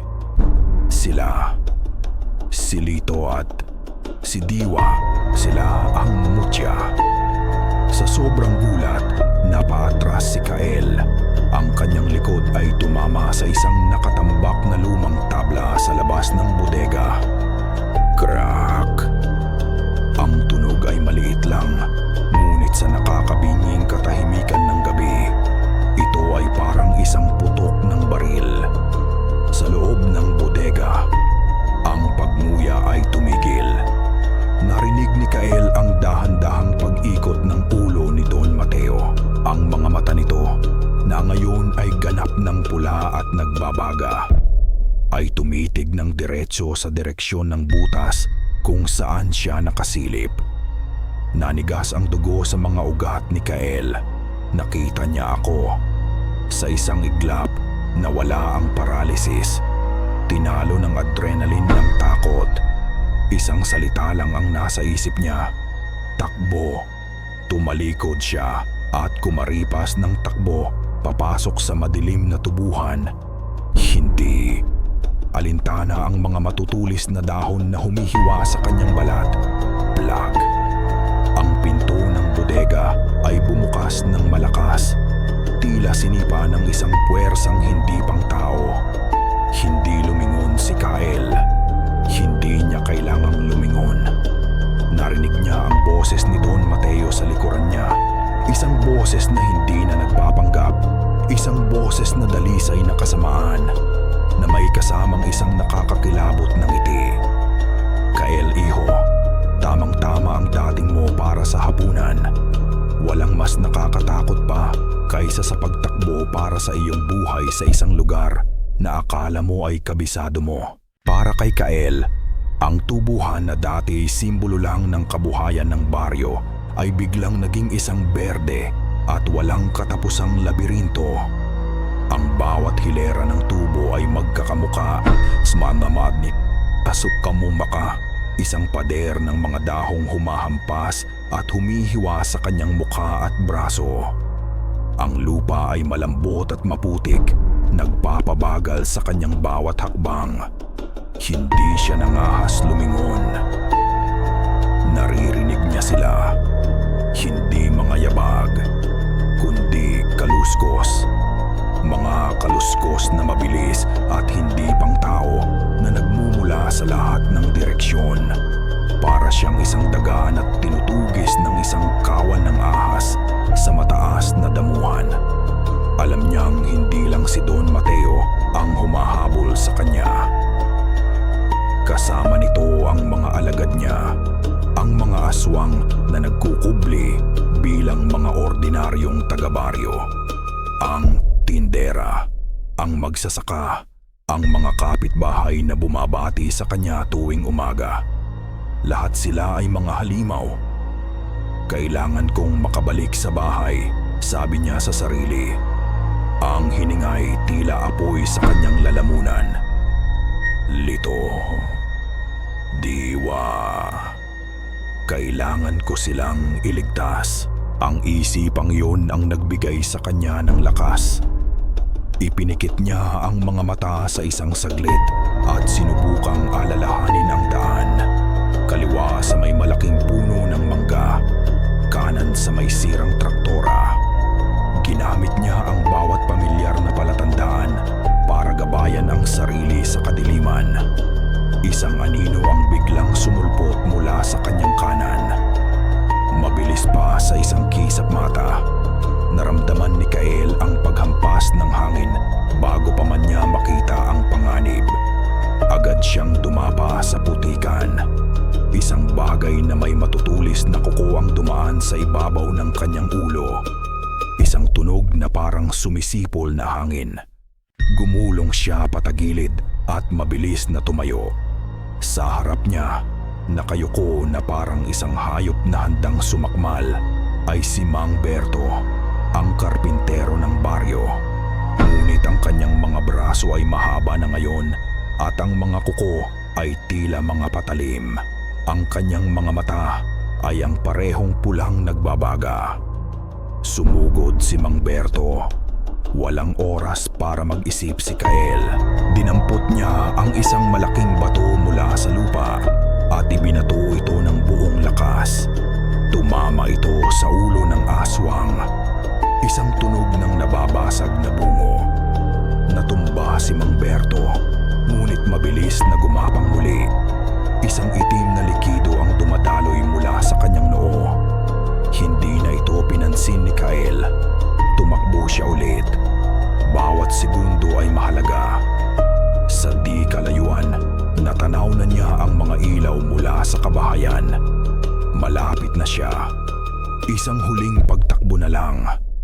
Ngunit kasabay ng mga ilaw sa bahay, may iba pa siyang nakita. Isang prosesyon. Isang prosesyon ng mga sulo. 12-dosenang taga-baryo na may dalang mga nag-aapoy na sulo at mga itak ang naglalakad sa kalsada. At sa unahan nila na parang isang reyna ng kadiliman ay si Alida. Hindi sila papunta sa lawa. Papunta sila sa bahay niya. Hindi! Isang desperadong sigaw ang kumawala sa bibig ni Kael. Mas binilisan pa niya ang takbo. Hindi na alintana ang sakit at pagod. Lumabas siya mula sa tubuhan at tumakbo sa kalsada. Sumisigaw, "Lito, Diwa, umalis kayo dyan!" Ngunit huli na ang lahat. Nang makarating siya sa tapat ng kanilang bakuran, ang damdong ay nakapalibot na sa kanilang bahay. Binabasag nila ang mga bintana. Sinisipa ang pinto. Si Alida, na nakatayo sa harap, ay lumingon sa kanya. Isang malamig na ngiti ng tagumpay ang gumuhit sa kanyang muka. Itinaas niya ang kanyang kamay. Isang senyas. Blag! Ang pinto ng kanilang bahay ay bumigay. Sumugod papasok ang mga tao na parang isang alon ng galit. Narinig ni Kael ang sigaw ni Diwa at ang umiiyak na tawag ni Lito sa kanyang pangalan. "Kuya!" Sinubukan ni Kael na lumusob na makipaglaban, ngunit huli na. Dalawang malalaking lalaki ang humawak sa kanyang mga braso. Ang lakas nila ay hindi pang tao. Ipinako nila siya sa kinatatayuan. Pinipilit siyang panoorin ang pinakamasaklap na tanawin sa kanyang buhay. Inilabas nila mula sa bahay sina Lito at Diwa. Nagpupumigla si Diwa. Sinusubukang protektahan si Lito na umiiyak sa likod niya. Hinila sila ni Alida sa buhok. Walang awa. "Bitawan ninyo sila!" Nagpupumigla si Kael. Ang luha at galit ay nag-uunahan sa kanyang mga mata. Mga demonyo, mga halimaw. Hindi siya pinansin ni Alida. Hinarap nito ang damdong. "Nakita ninyo? Sila ang sanhi ng lahat. Sila ang kailangang ialay sa lawa para mapatahimik ang buwaya. Isang kasinungalingan. Isang perpektong kasinungalingan na handang paniwalaan ng mga taong nalason na ng takot. Dinala nila sina Lito at Diwa palayo, patungo sa direksyon ng mansyon ni Don Mateo. Ang damdong ay sumunod, nag-iwan ng nagkawasak-wasak na bahay. Binitawan si Kael ng dalawang lalaki. Itinulak siya sa lupa. Naiwan siyang mag-isa sa gitna ng daan, napapalibutan ng katahimikan at ng mga piraso ng kanyang nawasak na buhay. Pumasok siya sa loob ng bahay. Ang mga upuan ay tumumba, ang mga plato ay basag. Ang lahat ng pinahalagahan niya ay wasak. At sa sahig, sa gitna ng lahat ng iyon, nakita niya ang isang bagay. Ang gutay-gutay na laruang kalabaw ni Lito. Nakahandusay ito sa isang maliit na basang putik na nagmula sa mga sapatos ng mga sumugod. Kinuha ito ni Kael. Ang kanyang mga kamay ay nanginginig. Niyakap niya ang laruan ng mahigpit. Wala na ang lahat. Kinuha nila ang kaisa-isang pamilya niya. Siya ay nag-iisa at ang mga halimaw ay nanalo. Ang kadiliman ay malamig at amoy kalawang. Itinapon sila sa isang kulungang gawa sa makapal na kawayan at alambre, sa ilalim mismo ng malaking mansyon ni Don Mateo. Isang bilangguan para sa mga hayop na ngayon ay bilangguan na rin nila. Si Lito ay umiiyak ng walang tunog sa isang sulok. Ang katawan ay nanginginig sa takot. Niyakap siya ni Diwa. Sinusubukang ibigay ang init at lakas na kahit siya mismo ay hindi nararamdaman. Ang tanging liwanag nila ay nagmumula sa siwang sa ilalim ng pinto. Ang mga anino ng mga aswang na nagbabantay ay dumadaan. Sinasamahan ng kanilang mga mababang tawa at usapan tungkol sa darating na ritual. Ang mutya, sa wakas, mapapasa atin na, sabi ng isang boses sa labas. Ang kapangyarihan ng lawa, ang buhay na walang hanggan, sagot naman ng isa pa. Mutya, ang salitang iyon. Paulit-ulit niya itong naririnig. Sa bawat pag-iyak ni Lito, may isang bagay sa loob ni Diwa na tila nabibiyak. Ang kanyang isipan, na dati isang blangkong pader, ay nagsisimulang magkaroon ng mga lamat. At mula sa mga lamat na iyon, may mga imaheng umaagos na parang tubig. Isang babaeng may buhok na kasing kulay ng sa kanya, nakangiti, kumakanta ng isang lumang kundiman. Bulong niya. Isang salitang hindi niya alam na alam pala niya. Isang batang lalaki, mas maliit pa kaysa kay Lito ngayon. Tumatawa habang hinahabol ang mga alitap-tap. Kapatid, ang mga imahe ay dumarating ng mabilis, pira-piraso at magulo. Isang bahay na gawa sa kahoy malapit sa isang malaking katubigan. Ang amoy ng sampagwita sa gabi. Ang pakiramdam ng malamig na tubig sa kanyang mga paa. At pagkatapos, ang takot. Isang gabi na puno ng sigawan. Ang pinto ng kanilang bahay ay sinira. Mga aninong may pakpak, mga matang pula. Ang kanyang ama, sumisigaw, lumalaban gamit ang isang itak. Bago ito bumagsak, hindi, umiling si Diwa. Pilit na tinataboy ang mga alaala. Hinigpitan niya ang yakap kay Lito. Naramdaman ni Lito ang kanyang panginginig. Tumingala ito sa kanya. Ang mga matay basang-basa ng luha. Anong nangyayari, Ate Diwa? Ate. Ang salitang iyon ang nagtulak sa huling pader na nakaharang sa kanyang isipan. Ang alaala ay bumuhos na parang isang rumaragasang ilog. Ang kanyang ina, duguan ngunit determinadong itinutulak silang dalawa. Siya at ang kanyang kapatid, palabas ng bintana sa likod. Takbo, Diwa. Dalhin mo si Leo. Pumunta kayo sa lawa. Huwag kayong lilingon. Ang pangalan niya ay Diwa at ang kapatid niya ay si Leo. Tumatakbo sila sa madilim na gubat. Ang mga tinik ay sumusugat sa kanilang mga binti. Sa likuran nila, naririnig nila ang mga halakhak ng mga humahabol. Ang sigaw ng kanilang ina na unti-unting humihina. Nakarating sila sa pampang ng lawa. Wala na silang mapupuntahan. Napapalibutan na sila. Nakita niya ang mukha ng kanilang pinuno noon. Isang mas batang bersyon ni Don Mateo. Ang mga mata ay nag-aalab sa kasakiman. Ang dalawang kalahati ng mutya, sabi nito, "Ibigay ninyo sa amin ang inyong mga kaluluwa." Walang pag-asa. Niyakap niya ng mahigpit ang kanyang kapatid. "Patawad, Leo," umiyak niyang sabi. At ginawa niya ang huling bagay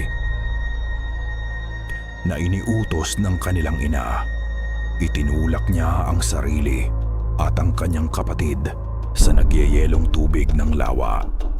Ang huli niyang nakita bago langunin ng dilim ay isang dambuhalang anino sa ilalim ng tubig. Isang anino na may mga matang kulay ginto. Pagmulat niya ng mata sa kulungan, hindi na pagkalito ang nasa anyo niya, kundi isang malinaw at nag-aapoy na determinasyon. Tumingin siya sa batang katabi niya. Ang payat na katawan, ang mga matang puno ng takot. Hindi siya si Lito, siya si Leo. Ang kanyang nakababatang kapatid. Ang kanilang mga magulang ay ang huling bantay, ang huling tagapangalaga ng lawa. At sila ang minana ng kapangyarihan. Sila ang mutya. Ang gintong buwaya ay hindi sila kinain. Itinago sila nito, pinatulog. Hanggang sa isang araw, ang tawag ng dugo mula sa labas, ang pagdating ni Kael, ay nagsimulang gumising sa kanila. Ang lawa ay iniluwas siya, si Diwa, bilang unang babala. "Leo," sabi niya, "ang boses ay matatag na ngayon. Makinig ka sa akin." Tumingin sa kanya si Lito, nagulat sa pagbabago sa kanyang boses at sa pagtawag sa kanya sa ibang pangalan. "Huwag kang matakot," sabi ni Diwa, hinawakan ang magkabilang pisngi ng bata. "Tayo ang lawa. Ang lakas nito ay nasa dugo natin. Nararamdaman mo ba?" Pumikit si Leo. Sa simula ay wala. Ngunit habang tumatagal, may naramdaman siyang kakaiba. Isang malamig na kuryente na gumagapang mula sa lupa. Pataas sa kanyang mga paa. Kumakalat sa buong katawan niya. Ang tunog ng umaagos na tubig sa kanyang isipan. Ang lakas. Sa labas ng kulungan, narinig nila ang mga yabag ni Alida. Palapit na ito. "Oras na para sa paghahanda," sabi ni Alida mula sa kabilang bahagi ng pinto. Ang boses ay puno ng pananabik.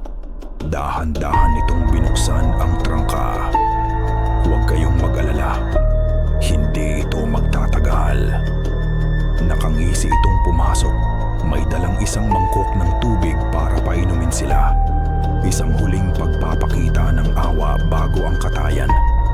Ngunit hindi takot ang nakita niya sa mga mata ni Diwa, kundi apoy. "Huwag mo kaming hahawakan, mangkukulam," sabi ni Diwa. Ang boses ay malamig at matalas. Tumawa si Alida. "At ano ang magagawa mo, bata?" Inilapit ni Alida ang mangkok sa bibig ni Leo. Tinitigan ni Diwa ang mangkok.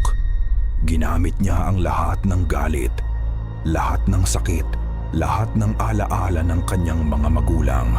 Itinuon niya ang kanyang kalooban sa tubig. Kumulo ka. Sa isang iglap, ang tubig sa mangkok ay nagsimulang mag-init. Lumabas ang maliliit na bula. At bigla, ito ay kumululo ng may kasamang pagsitsit. at tumilapon ang mainit na tubig diretso sa mukha ni Alida. Napahiyaw si Alida sa sakit, nabitawan ang mangkok at napahawak sa kanyang mukha na nalapnos. Napaurong siya ang mga matay ng lalaki sa gulat at hindi makapaniwala. Tumingin siya kay Diwa na ngayon ay nakatayo na. Ang mga matay tila nagliliwanag sa dilim. Ang kapangyarihan ay nagising na. Ang laruang kalabaw sa kanyang kamay ay basang-basa na. Hindi ng tubig putik, kundi ng kanyang mga luha. Nakaupo si Kael sa sahig ng kanilang winasak na bahay. At ang tanging nararamdaman niya ay isang malalim at nagyayelong kawalan. Wala na. Kinuha na nila ang lahat. Ang kanyang kapatid. Ang babaeng sinubukan niyang protektahan. Ang kanyang pag-asa. Isang anino ang tumakip sa siwang ng pinto. Napatingala si Kael. Kalahating umaasa na isa itong aswang na bumalik para tapusin na siya. Mas mabuti pa iyon kaysa sa pagturusang nararamdaman niya ngayon. Ngunit hindi halimaw ang nakita niya. Si Lola Tasing. Pumasok ang matanda sa loob. Ang kanyang mga paa ay hindi gumagawa ng ingay. Ang anyo niya ay hindi na anyo ng isang baliw, kundi isang mandirigma na nababalutan ng kalungkutan. Umupo ito sa harap ni Kael. Ang pag-iyak ay para sa mga patay. Bata, sabi ni Lola Tasing. Ang boses ay mahinahon ngunit may bakal na determinasyon. Ang mga buhay pa ay kailangang lumaban. Laban? Tumawa si Kael ng walang saya. Isang tawang basag at puno ng pait. Paano? Paano ako lalaban? Nag-iisa na lang ako. Ang buong baryo ay mga halimaw o mga bulag na tagasunod nila. Hindi ka nag-iisa. Itinaas ni Lola Tasing ang kanyang kamay sa liwanag ng buwan na tumatagos sa mga butas sa dingding. Nakita ni Kael na ang balat sa braso ng matanda ay puno ng mga lumang peklat at mga kakaibang marka. Mga markang tila ay sinulat gamit ang apoy. Ang aking mga ninuno ay ang mga babaylan na naglingkod sa lawa, sabi ng matanda. Sila ang unang mga bantay bago pa man dumating ang lahi ni Diwa. Kami ang mga tagapagtala ng kasaysayan, ang mga tagapagtago ng lihim. Nang pinaslang ng mga ninuno ni Mateo ang mga magulang ni Leo. Ang aking lola ang nagtago sa akin. Nagpanggap akong baliw sa loob ng 50 taon. Naghihintay sa paggising ng mutya. Ang bawat salita ay may bigat ng mga dekada ng pagtitiis ngayon. Naiintindihan na ni Kael. Ang kabaliwan ay isang maskara, isang paraan para mabuhay. Ang ritual ay gagawin sa kabilugan ng buwan. Patuloy ni Lola Tasing. Tumayo ito. Mamayang hating gabi, sa pampang ng lawa, doon nila kukunin ang kapangyarihan ni Leo. Kailangan nilang gawin iyon sa mismong lugar kung saan nagmula ang kanilang sumpa. Tumayo si Kael. Ang kawalan sa kanyang mga mata ay unti-unting napapalitan ng isang maliit at nagbabagang mitya ng galit. Ano ang gagawin natin? Ikaw, sabi ni Lola Tasing, ay kailangang maniwala. Naniniwala na ako, mariing sagot ni Kael. Ang pag-aalinlangan na minsan ay bumalot sa kanyang pagkatao ay natunaw na parang yelo sa apoy. Ngumiti ang matanda sa unang pagkakataon. Isang ngiting pagod ngunit puno ng pag-asa. Mabuti. Dahil ang paniniwala ang pinakamatibay na sandata laban sa kanila. Dinala siya ni Lola Tasing sa kubo nito. Sa loob, binuksan ng matanda ang isang lumang baul na nakatago sa ilalim ng sahig na kawayan. Ang amoy ng kamangyan at lumang kahoy ay sumingaw sa hangin. Ang laman ng baul ay hindi ginto o alahas, Ito ay mga sandata. Mga sandatang sinauna at puno ng kapangyarihan. Inilabas niya ang isang balaraw. Ang talim nito ay hindi gawa sa metal, kundi sa itim at pinakintab na buto. Buntot pagi, paliwanag ng matanda. Kinatatakutan ng mga aswang ang kamandag nito. Inilabas niya ang mga kwintas na gawa sa bawang at mga kakaibang ugat. Inilabas niya ang maliliit na buslo na puno ng umuto ng pinulbos na asin at abo. At ang botelya ng lana. Ito ang para sa iyo, sabi niya. Inaabot ang balaraw kay Kael. Ang iba ay para sa akin. Ang plano ay simple. Gagamitin natin ang kanilang kumpiyansa laban sa kanila. Aakalain nilang walang sino man ang tututol. Aakalain nilang sila na ang nagwagi.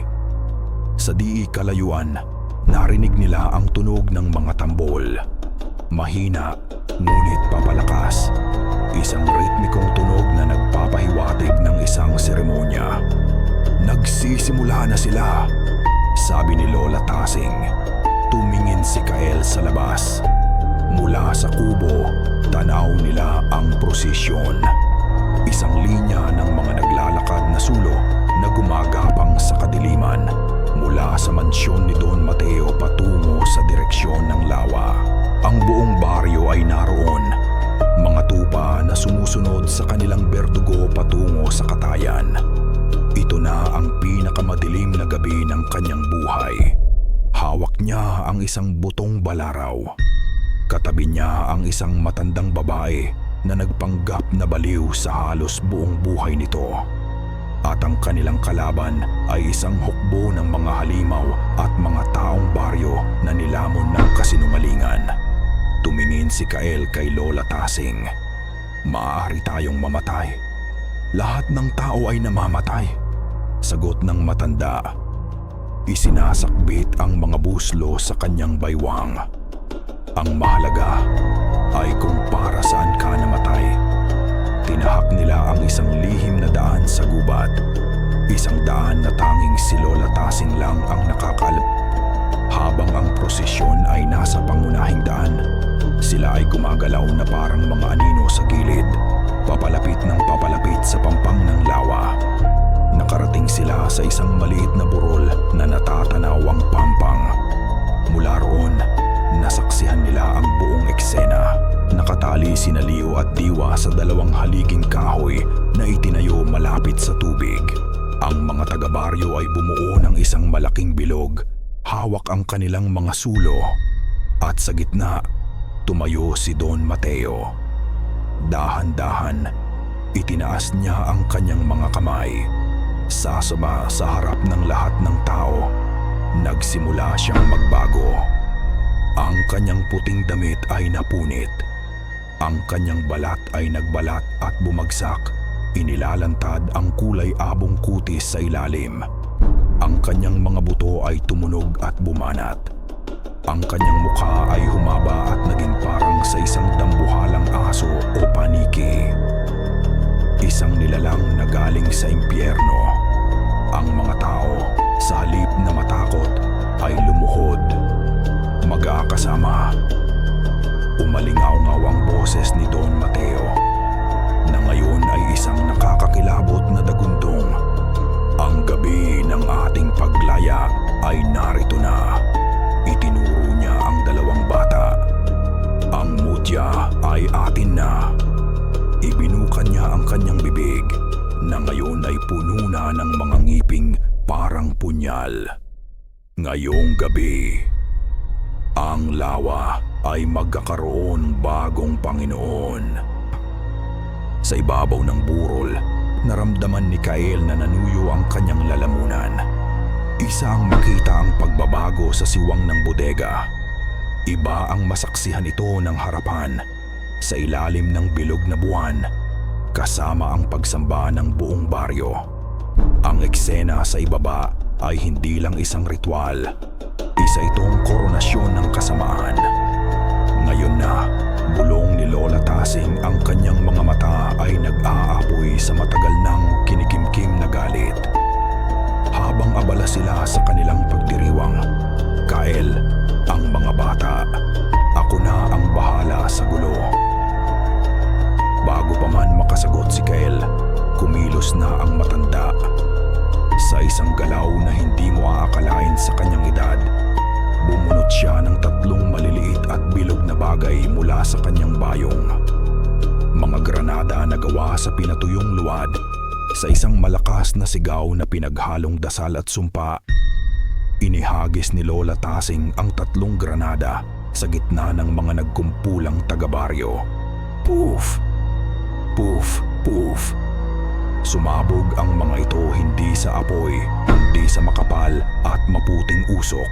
Usok na may kasamang pinulbos na bawang at abo. Nagsimulang umubo at magsigawan ang mga aswang na nasa anyong tao. Ang usok ay tila asido sa kanilang balat. Ang ilan ay napasigaw sa sakit, habang ang kanilang mga balat ay nagkakaroon ng mga paltos. Ang perpektong bilog ng prosesyon ay nagkawatak-watak. Gulo, iyon ang pagkakataon ni Kael. Kumaripas siya ng takbo pababa ng burol, hawak ng mahigpit ang balaraw na buntot pagi. Walang pumansin sa kanya. Ang lahat ay abala sa pag-iwas sa nakakalasong usok o sa pagtulong sa kanilang mga nasaktang kasama. "Liop diriidwa!" sigaw niya. Narinig siya ng 2 bata. Sa kanilang mga mata, sumiklab ang isang maliit na apoy ng pag-asa. Isang aswang na hindi gaanong naapektuhan ng usok ang nakakita sa kanya. Sumugod ito. Ang mga kuko ay handang laslasin ang kanyang lalamunan. Ngunit si Kael ay hindi na ang dating Kael na puno ng pag-aalinlangan. Siya na ngayon ay isang taong wala nang maaaring iwalan. Umiwas siya sa unang atake at sa isang mabilis na galaw, isinaksak ang balaraw sa tiyan ng halimaw. Isang nakakapasong tunog ang narinig na parabang naglagay ka ng yelo sa kumukulong mantika. Umasim ang aswang at ang sugat na ginawa ng balaraw ay nagsimulang mangitim at kumalat na parang isang mabilis na impeksyon. Bumagsak ito sa lupa, nabubulok ng buhay. Ang kapangyarihan ng balaraw ay totoo. Tumakbo siya patungo sa mga haligi. Sa likuran niya, nakita niya si Lola Tasing na parang isang ipo-ipo ng digmaan. Inihahagis ang kanyang mga sandata, asin sa mga mata, mga ugat na ipinupulupot sa mga leeg. Ngunit nakita na rin sila ni Don Mateo sa isang nakakabinging dagundong. Ibinuka nito ang kanyang mga pakpak, nililikha ang isang malakas na hangin na nagtaboy sa usok. Ang kanyang mga pulang mata ay nakapako kay Kael. Ang mga peste! Sigaw niya. Malapit na si Kael sa mga bata. Abutin na sana niya ang lubid na nakatali kay Diwa nang biglang may isang malakas na puwersa ang tumama sa kanyang tagiliran. Tumalsik siya ng ilang metro. Ang hangin ay nawala sa kanyang mga baga. Si Alida, sa kanyang anyong may pakpak, ang sumalpok sa kanya. "Hindi ka makakatakas," sitsit nito. Habang nagpupumiglas si Kael sa ilalim ni Alida, nagsimulang maglakad si Don Mateo patungo sa 2 bata. Dahan-dahan, na parabang ninanamnam ang kanyang tagumpay. "Tapusin na natin ito," sabi niya. Itinaas ang kanyang kamay na may mahahabang kuko. Sa sandaling iyon, isang bagay ang nagbago. Si Diwa, na kanina'y takot, ay tumingala kay Don Mateo. Ang mga matay nagniningning sa liwanag na hindi galing sa buwan. Si Leo sa tabi niya ay tumigil sa pag-iyak. Ikinuyom niya ang kanyang mga munting kamao. Sabay silang sumigaw. Hindi ito isang sigaw ng takot. Ito ay isang sigaw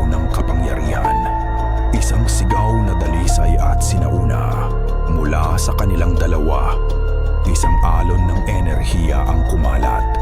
Isang hindi nakikitang puwersa na nagpatalsik kay Don Mateo paatras. Ang mga taga-baryo na kanina'y bulag na tagasunod ay napasigaw at napaatras. Na para bang biglang nagising mula sa isang masamang panaginip. Ang hipnotismo ng takot ay nabasag. Anong nangyayari? Tanong ng isa. Nakatingin sa kanyang mga kamay na para bang ngayon lang niya nakita. At pagkatapos, ang lawa. Ang lawa na kanina'y payapa at parang salamin ay biglang nag-alimpuyo. Nagsimulang umalon ang tubig ng marahas na para bang may isang dambuhalang nilalang na nagising mula sa ilalim. Ang mga alon ay humahampas sa pampang. Isang malakas na hangin ang umihip mula sa gitna ng lawa. Dala ang amoy ng lumot at ng isang bagay na napakatanda. Mula sa gitna ng lawa, kung saan pinakamalalim ang tubig, isang bagay ang unti-unting umahon. Una, isang malapad na nguso na puno ng mga ngiping sinlaki ng mga punyal. Pagkatapos, isang ulo na mas malaki pa sa isang kalabaw. At mga matang bilog, maningning at purong ginto. Ang gintong buwaya. Hindi ito kulay putik o berde. Ang mga kaliskis nito, kahit basa, ay kumikinang sa liwanag ng buwan na parang tunay na ginto. Bawat kaliskis ay sinlaki ng isang plat. Ang haba nito ay hindi masukat habang patuloy itong umaahon mula sa tubig. Hindi ito isang halimaw na nagwawala. Ito ay isang hari na bumalik sa kanyang trono. Ang kilos nito ay marahan, maringal, at puno ng isang nakakakilabot na kapangyarihan. Ang mga mata nitong ginto ay hindi tumitingin sa mga taga-baryo. Hindi rin kay Kael o sa mga bata. Nakapako ito sa isang nilalang lamang, kay Don Mateo. Ang sigaw ng gintong buwaya ay yumanig sa buong Aguas Claras. Isang dagundong na hindi lang narinig sa tainga, kundi naramdaman sa kaibuturan ng kaluluwa. Isang sigaw ng paghahatol. Sa harap ng tunay na bantay, si Don Mateo ay biglang nagmukhang maliit. Ngunit sa halip na matakot, isang baliw ng ngiti ang gumuhit sa mukha ng aswang. Sa wakas, sigaw niya. Ang boses ay puno ng pananabik at kabaliwan. Nariyan ka na, bantay. Ang paglabas ng gintong buwaya ay nagbago sa takbo ng laban. Ang mga taga-baryo na ngayon ay gising na mula sa pagkakatrans ni Don Mateo ay napasigaw sa takot, hindi sa buwaya, kundi sa kanilang sariling mga pinuno na ngayon ay nakikita na nila bilang mga tunay na halimaw.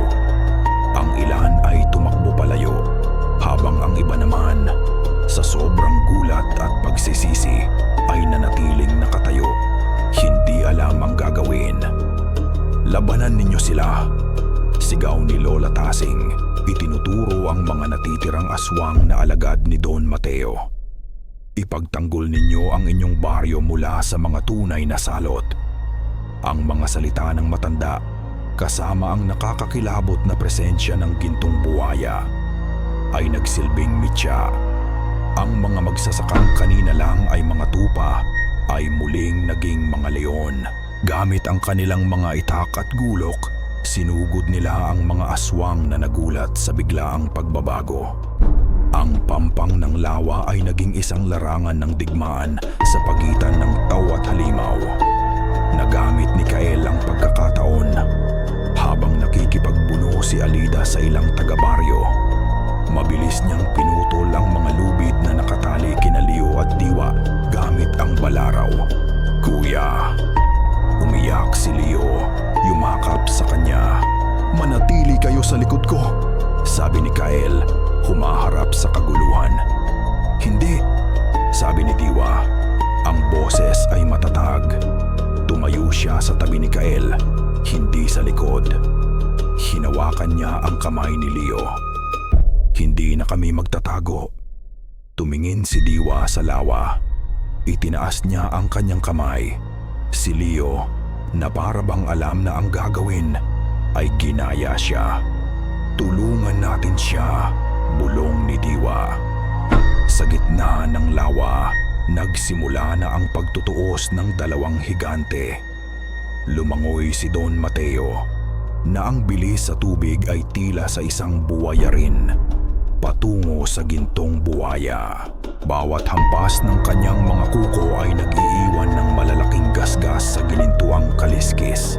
Ngunit bawat kagat naman ng gintong buwaya ay tumutunaw sa kulay abong balat ni Don Mateo. Ang tubig sa kanilang paligid ay nagsimulang mamula sa dugo ng aswang at gintong dugo ng bantay. Habang naglalaban ang dalawa, nakita ni Alida na nakawala na ang mga bata. Sa isang sigaw ng galit, lumipad ito, iniwan ang mga taga-baryong kalaban niya at sumugod ng diretso kina Kael. Ang mutya. Sigaw nito.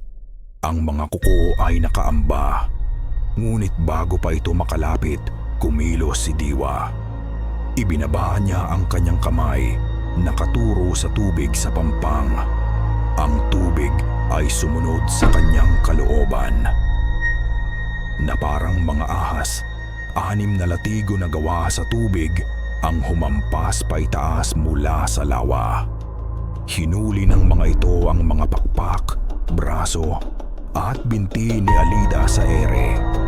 Napahiyaw si Alida, nagpupumiglas, ngunit ang mga latigong tubig ay mas matibay pa sa bakal. "Ngayon na, Kael!" sigaw ni Diwa.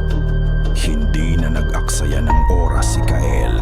Habang si Alida ay hindi makagalaw, tumakbo siya at sa isang malakas na talon, isinaksak ang balaraw na buntot pagi ng buong lalim sa dibdib ng aswang. Ang hiyaw ni Alida ay umalingaw-ngaw sa buong lawa. Ngunit hindi ito tumagal.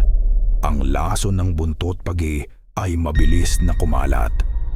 Ang kanyang katawan ay nagsimulang mangitim at umusok. Ang mga latigong tubig ay bumagsak habang ang katawan ni Alida, na ngayon ay isa ng tuyot na bangkay, ay bumulusok mula sa himpapawid at lumubog sa madugong tubig. Samantala ang laban sa lawa ay patapos na. Sa isang desperadong galaw, sinubukan ni Don Mateo na kagatin ang leeg ng gintong buwaya. Ngunit ito ay isang patibong. Ikinulong ng gintong buwaya ang katawan ni Don Mateo sa kanyang dambuhalang panga. Krakak! Ang tunog ng mga nababaling buto ay narinig kahit sa pampang. Hindi pa ito binitawan ng bantay. Gamit ang lahat ng kanyang lakas, gumulong ito sa tubig, ang tinatawag na death roll ng mga buwaya. Inikot-ikot nito ang katawan ni Don Mateo hanggang sa ang huling hininga ng pagtatangka at kasakiman ay kumawala mula sa katawan ng aswang sa anyo ng mga bula. Pagkatapos, katahimikan. Dahan-dahang lumubog ang gintong buwaya, dala ang bangkay ni Don Mateo sa pinakamalalim na bahagi ng lawa, kung saan ito mananatili magpakailanman. Ang mga natitirang aswang, nang makita ang pagkamatay ng kanilang mga pinuno, ay nawalan ng loob. Ang ilan ay sinubukang tumakas, ngunit hinarang sila ng mga galit na taga-baryo. Unti-unti, ang mga tunog ng labanan ay humina. Napalitan ito ng mga hikbi ng pagsisisi at kaluwagan. Nang matapos na ang lahat, tumingin ang mga taga-baryo kina Diwa at Leo. Ang kanilang mga mukha ay puno ng hiya, paggalang at takot. Ang mga batang dati nilang gustong patayin ay ang kanilang naging tagapagligtas. Dahan-dahang naglakad si Diwa patungo sa pampang, hinila si Leo. Tumingin sila sa payapang tubig. ibabaw ng lawa ay muling kumilos. Umahon muli ang ulo ng gintong buwaya. Ngunit sa pagkakataong ito, wala nang bagsik sa mga mata nito. Tanging isang sinaunang pag-unawa. Dahan-dahan itong lumapit sa pampang. Itinaas ni Diwa ang kanyang kamay, nanginginig. Inilapit ng gintong buwaya ang kanyang malaking nguso at marahang idinikit ito sa palad ni Diwa.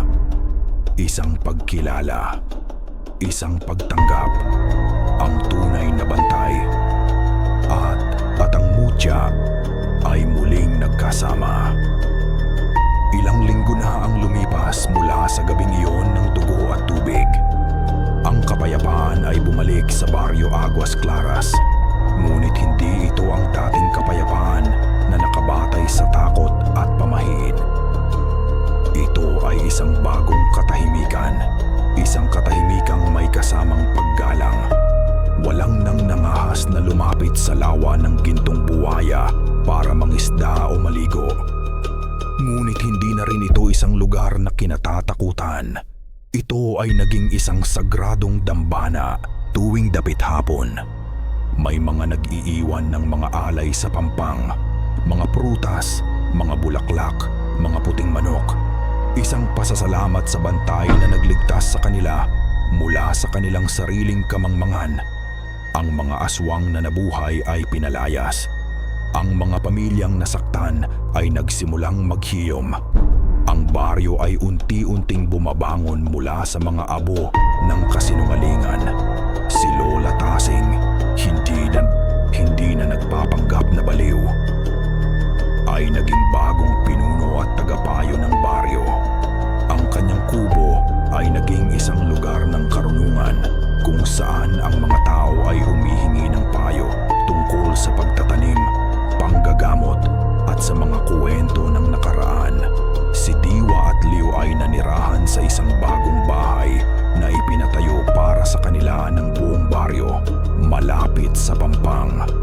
Hindi na sila mga dayuhan. Sila ang puso ng Aguas Claras. Si Diwa ang naging tahimik na tagapangalaga. Ang kanyang presensya ay sapat na para maramdaman ng lahat na ligtas sila. Si Leo naman, hindi na ang sakitin at tahimik na bata, ay naging masigla. Madalas siyang makikitang naglalaro sa pampang. Kinakausap ang tubig na para bang ito ang kanyang matalik na kaibigan. At si Kael, pinili niyang manatili. Ang Maynila at ang luhika nito ay tila isang malayong panaginip na lang. Dito sa Aguas Claras, sa gitna ng mga tubuhan at mga alamat, natagpuan niya ang isang katotohanang mas malalim kaysa sa anumang kayang ipaliwanag ng agham. Tinulungan niya si Lola Tasing sa pamamahala at naging tulay sa pagitan ng makaluma at makabagong henerasyon. Naging isa siyang kuya hindi lang kay Leo, kundi sa buong baryo. Isang gabi, habang ang buwan ay muling bilog at kabilugan, nagkasabay sila ni Diwa sa pampang. "Hindi ka na bumalik sa syudad," sabi ni Diwa. Ang kanyang boses ay kasing payapa ng tubig sa lawa. "Paano ako aalis?" Sagot ni Kael, nakatingin sa ginintuang kislap ng buwan sa ibabaw ng lawa. "Ang pamilya ko ay narito." Ngumiti si Diwa, isang tunay na ngiti. Walang bahid ng sakit o pagkalito. "Salamat, Kael. Salamat sa iyong paniniwala. Kahit noong ikaw mismo ay hindi pa naniniwala." "Salamat din," sabi ni Kael, sa pagmulat sa aking mga mata. Nagpatuloy ang kanilang katahimikan, isang katahimikang puno ng pagkakaintindihan. Sa ilalim ng tubig, isang malaking anino ang dumaan, isang ginintuang kislap na parabang sumasang-ayon sa kanilang pag-uusap. Nang gabing iyon, matapos ang kanilang pag-uusap, hindi pa makatulog si Kael. Nagpasya siyang maglakad-lakad mag-isa sa pampang, pabalik sa lugar kung saan nagsimula ang lahat. Dito niya unang nakita si Diwa. Dito unang nagpakita ang gintong buwaya. Lumuhod siya at hinawakan ang tubig. Malamig, payapa. Tumingin siya sa sarili niyang refleksyon. Ang mukha ng isang lalaking malayo na sa dating mapangutyang taga Maynila. Isang mukhang may mga peklat, ngunit mayroon na ngayong layunin. Ngunit sa isang kisap mata, may nagbago. Ang refleksyon. Sa isang saglit na mas mabilis pa sa isang pagtibok ng puso, ang kanyang mga mata sa refleksyon ay nag-iba ng kulay. Nawala ang itim, nawala ang puti. Ang mga ito ay naging kulay ng dalisay at kumikinang na ginto. Napaurong si Kael, napasigaw ng bahagya at napahawak sa kanyang sariling mga mata. Kinapa niya. Normal, tumingin siyang muli sa tubig. Ang refleksyon niya ay normal na ulit. Isang ilusyon lang ba iyon? Isang laro ng liwanag ng buwan sa tubig? O isang bagay na mas malalim pa? Tumayo siya. Ang puso ay biglang kumakabog. Tumingin siya sa lawa, sa kanyang baryo, at sa kanyang bagong buhay. Ang pagiging tagapagtanggol ng lawa, mayroon ba itong kapalit? Ang pagyakap ba sa kapangyarihan nito ay nangangahulugang ang isang piraso ng kapangyarihang iyon ay mananahan na rin sa iyo? Hindi na siya sigurado. At sa ilalim ng tahimik na buwan, sa pampang ng lawa ng gintong buwaya, naintindihan ni Kyle na ang Aguas Claras ay hindi na lang basta isang lugar na kanyang tinitirhan. Ito ay isa ng bahagi ng kanyang pagkatao.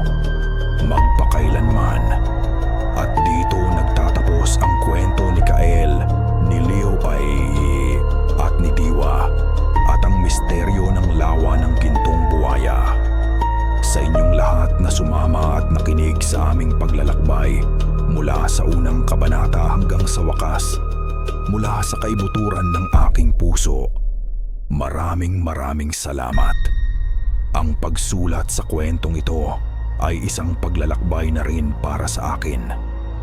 Bawat gabi ng takot, bawat sandali ng pag-aalinlangan, at bawat kislap ng pag-asa ay naramdaman ko kasama ng mga tauhan. Naging tunay sila sa aking isipan, at umaasa akong naging tunay din sila para sa inyo. Sapagkat sa kabila ng kadiliman ng mga aswang at ng mga sinaunang sumpa, ang kwentong ito ay tungkol pa rin sa liwanag. Ang liwanag ng pagmamahal ng isang pamilya na handang isugal ang lahat para sa isa't isa. Ang liwanag ng pagpapatawad para sa isang buong baryo na naligaw ng landas dahil sa takot. At higit sa lahat, ang liwanag ng pag-asa na kahit sa pinakamadilim na gabi, mayroong laging naghihintay na pagsikat ng araw. Dahil sa likod ng lahat ng lagim, ang tunay na diwa ng Aguas Claras ay hindi ang halimaw, kundi ang kakayahan ng isang pusong magmahal, magpatawad, at maniwala. Ngayon, nais kong marinig ang inyong saloobin. Anong bahagi ng kwento ang pinakatumatak sa inyo? Anong aral ang inyong napulot sa paglalakbay ni Kael? Huwag kayong magatubiling ibahagi ang inyong mga iniisip. Bawat komento ninyo ay mahalaga. Muli, ako ang inyong manunulat ng kwentong bayan, nag-iiwan sa inyo ng isang paalala. Mag-ingat sa dilim.